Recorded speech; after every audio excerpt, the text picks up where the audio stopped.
मनोज और मधु गांव में खिलौने बेचते थे। वे दोनों एक दिन सामान लेने बस से शहर जा रहे थे। अचानक बस का एक्सीडेंट हुआ और दोनों हादसे का शिकार हो गए। उनकी दोनों बेटियां पिंकी और प्रिया अब अनाथ हो चुकी थी। मधु का भाई राकेश शहर में काम करता था। जब उसे खबर मिली तो वो अपनी दोनों भांजियों को लेने के लिए आ जाता है। राकेश का परिवार दूसरे गांव में रहता था। वो दोनों बच्चियों को लेकर घर पहुंचता है। आ गई तुम दोनों? आओ आओ, मैं तुम्हारा इंतजार कर रही थी।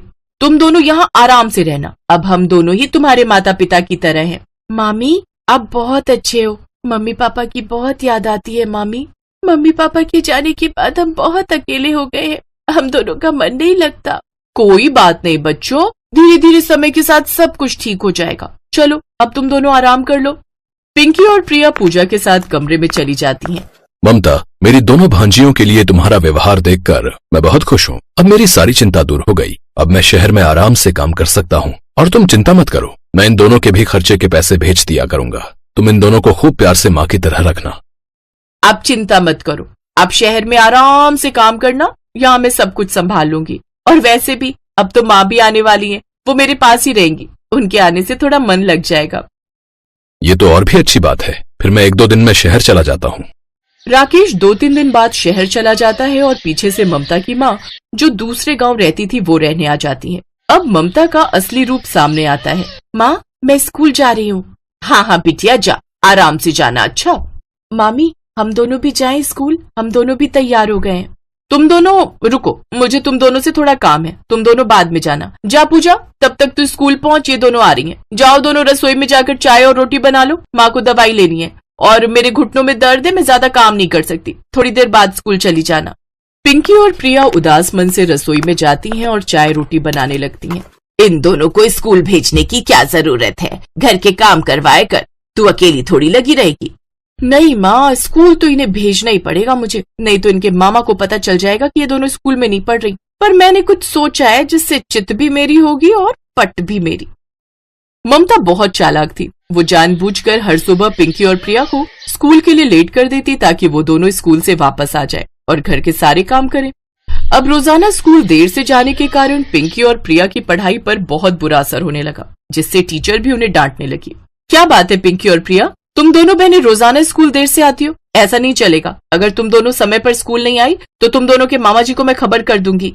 मैडम जी, हमारे मामा जी को मत बताना, हम कल से टाइम पर आया करेंगे।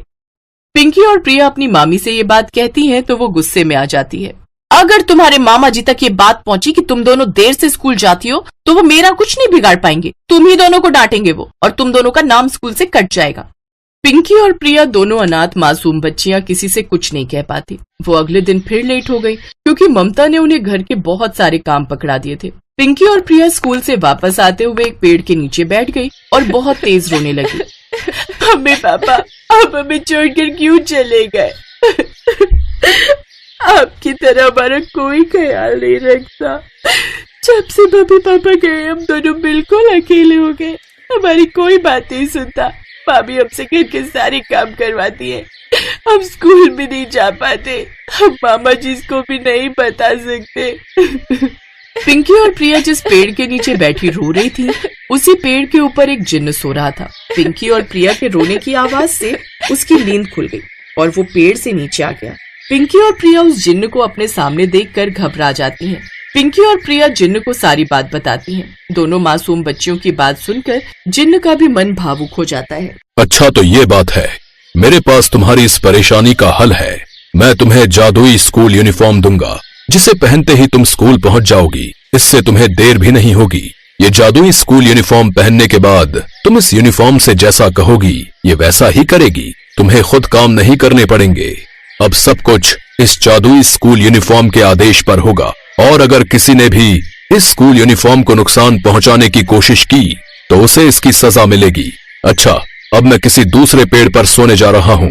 तुम इस स्कूल यूनिफॉर्म को लेकर जाओ और आराम से रहो। जिन भैया, आप बहुत अच्छे हो। थैंक यू जिन भैया। जिन उन्हें जादुई स्कूल यूनिफॉर्म देता है और वहाँ से गायब हो जाता है। अब अगले दिन से पिंकी और प्रिया स्कूल यूनिफॉर्म पहनकर जैसे ही तैयार होती तो उनके कहने पर यूनिफॉर्म अपना जादू दिखाना शुरू कर देती। जादुई यूनिफॉर्म, हमारे लिए झट से चाय बनकर तैयार हो जाए। यूनिफॉर्म के जादू से चाय बन गई, हम सारे काम करवा सकते हैं। अब हम दोनों को स्कूल भेज दो। पिंकी और प्रिया झट से स्कूल के गेट पर पहुंच जाती हैं। अभी बच्चे जाना शुरू हो रहे थे। पिंकी और प्रिया टाइम पर स्कूल पहुंची थी और एक रात जब पिंकी और प्रिया सो रही थी तो ममता ने उनके सामान में जादुई स्कूल यूनिफॉर्म देख ली।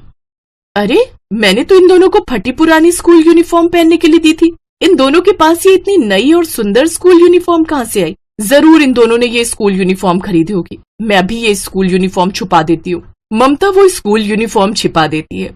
अगले दिन पिंकी और प्रिया जब सोकर उठी तो उन्होंने देखा कि यूनिफॉर्म गायब है। वो दोनों परेशान हो गई और उन्होंने ममता से पूछा, मामी, हमारी स्कूल यूनिफॉर्म थी, आपने कहीं देखी है क्या? वो यूनिफॉर्म तुम्हें नहीं मिलेगी। पहले ये बताओ वो नई यूनिफॉर्म कहाँ से आई? तुम दोनों के पास इतने पैसे कहाँ से आए? हाँ, तुमने मेरे पैसे तो नहीं चुराए थे? मामी, हमने वो चोरी करके नहीं खरीदी, वो तो जादुई स्कूल यूनिफॉर्म है। वो हमें जिन भैया ने दी है। उस यूनिफॉर्म को पहनकर हम सारे काम भी कर लेते हैं और स्कूल भी टाइम पर पहुंच जाते हैं। अब सारी बात समझ में आई। तभी तुम दोनों रोजाना टाइम पर स्कूल पहुंच जाती हो। अब तो इस यूनिफॉर्म को नष्ट करना ही होगा। मैं ये यूनिफॉर्म जला दूंगी। जैसे ही ममता स्कूल यूनिफॉर्म को जलाने लगती है, आग की लपटें उसे पकड़ने लगती हैं और वो चिल्लाने लगती है। इतनी देर में राकेश भी आ जाता है और जिन्न प्रकट होता है। बचाओ, बचाओ, मैं जल जाऊंगी। तुमने पिंकी और प्रिया को बहुत दुख दिए हैं, उन पर बहुत अत्याचार किए हैं। अब तुम्हें सजा से कोई नहीं बचा सकता। नहीं नहीं, हमें माफ कर दो। मेरी बेटी को छोड़ दो जिन्न बेटा। जिन्न आग को बुझा देता है। ममता, इससे पहले कि मैं कुछ गलत कर दूं, तुम अपनी माँ के साथ यहाँ से चली जाओ और दोबारा कभी मत आना। मैं अपनी बेटी को भी पाल लूंगा और अपनी दोनों भांजियों को भी। नहीं नहीं, मुझे माफ कर दो। अगर आप सब नहीं होगे तो मैं यहाँ रहकर क्या करूंगी? मेरा भी तो आप सबके बिना कोई नहीं है। पिंकी, प्रिया, मुझे माफ कर दो। मुझसे बहुत बड़ी भूल हो गई। मामा जी, मामी को कुछ मत कहो, उन्हें माफ कर दो। हम पहले ही अपने मम्मी पापा को खो चुके हैं, अब मामी को नहीं खोना चाहते। जिन भैया, आप भी मामी को माफ कर दो। पिंकी और प्रिया की बातें सुनकर ममता की आंखों में आंसू आ जाते हैं। वो बहुत शर्मिंदा होती है। राकेश के साथ साथ जिन्न भी ममता को माफ कर देता है। ममता वादा करती है कि अब वो पिंकी और प्रिया के साथ कभी गलत व्यवहार नहीं करेगी।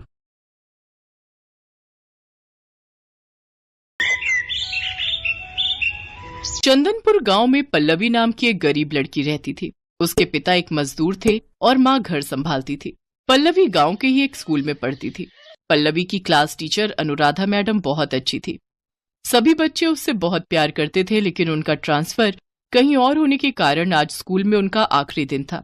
गुड मॉर्निंग मेरे प्यारे बच्चों, आज मेरा इस स्कूल में आखिरी दिन है। अब तुम्हारी नई टीचर नीलम मैडम तुम्हें पढ़ाएंगी। आप सब बच्चे बहुत अच्छे हो और खासकर पल्लवी तुम अपनी पढ़ाई मत छोड़ना। अच्छा, मैं चलती हूँ। आप सब बच्चे अपना ख्याल रखना और खूब मन लगाकर पढ़ना। अनुराधा मैडम, आप बहुत अच्छी टीचर हैं। आप बहुत अच्छा पढ़ाती हैं। हम सबको आपकी बहुत याद आएगी। आप प्लीज मत जाइए।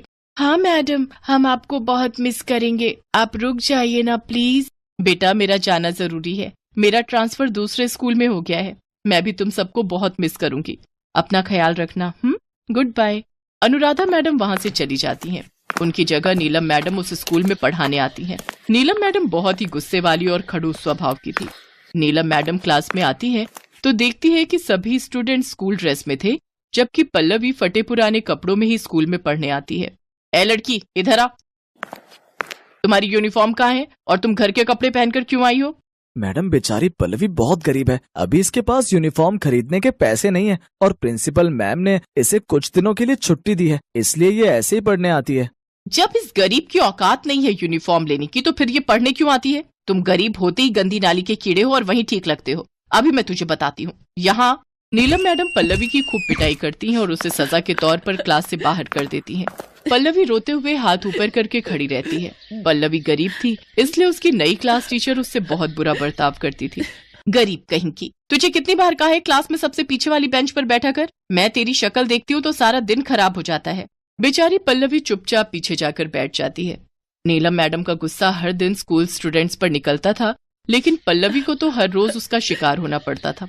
हालात ऐसे हो गए कि अब तो पल्लवी को स्कूल आने में भी डर लगता था। ऐसे कुछ दिन बीतते हैं। अपनी टीचर के बुरे बर्ताव की वजह से पल्लवी एक दिन स्कूल न जाकर एक नदी किनारे बैठकर रोने लगती है। नीलम मैडम बहुत बुरी है, जब देखो हमें डांटती रहती है और मुझसे तो ऐसी नफरत करती है जैसे मैंने गरीब होकर कोई पाप कर दिया। काश कि मेरे पास कोई शक्ति होती तो मैं उन्हें अच्छा सबक सिखाती। तभी एक साधु वहाँ आता है और वो पल्लवी की बात सुन लेता है। बेटी, तुम उदास मत हो, मैं तुम्हें ऐसी जादुई शक्ति दूंगा जिससे तुम्हारे सारे कष्ट दूर हो जाएंगे। साधु उसे एक जादुई शक्ति देता है जिससे उसके हाथ जितना वो चाहे लंबे कर सकती है। बाबा ये तो चमत्कार हो गया। पल्लवी खुशी खुशी स्कूल जाती है और वहाँ जाकर ये बात सभी बच्चों को बताती है। कुछ देर बाद नीलम मैडम क्लास में आती है। वो जैसे ही ब्लैक बोर्ड पर कुछ लिख रही होती है तभी पल्लवी अपने लंबे हाथ बढ़ाते हुए उसकी पीठ पर चोटी काट देती है।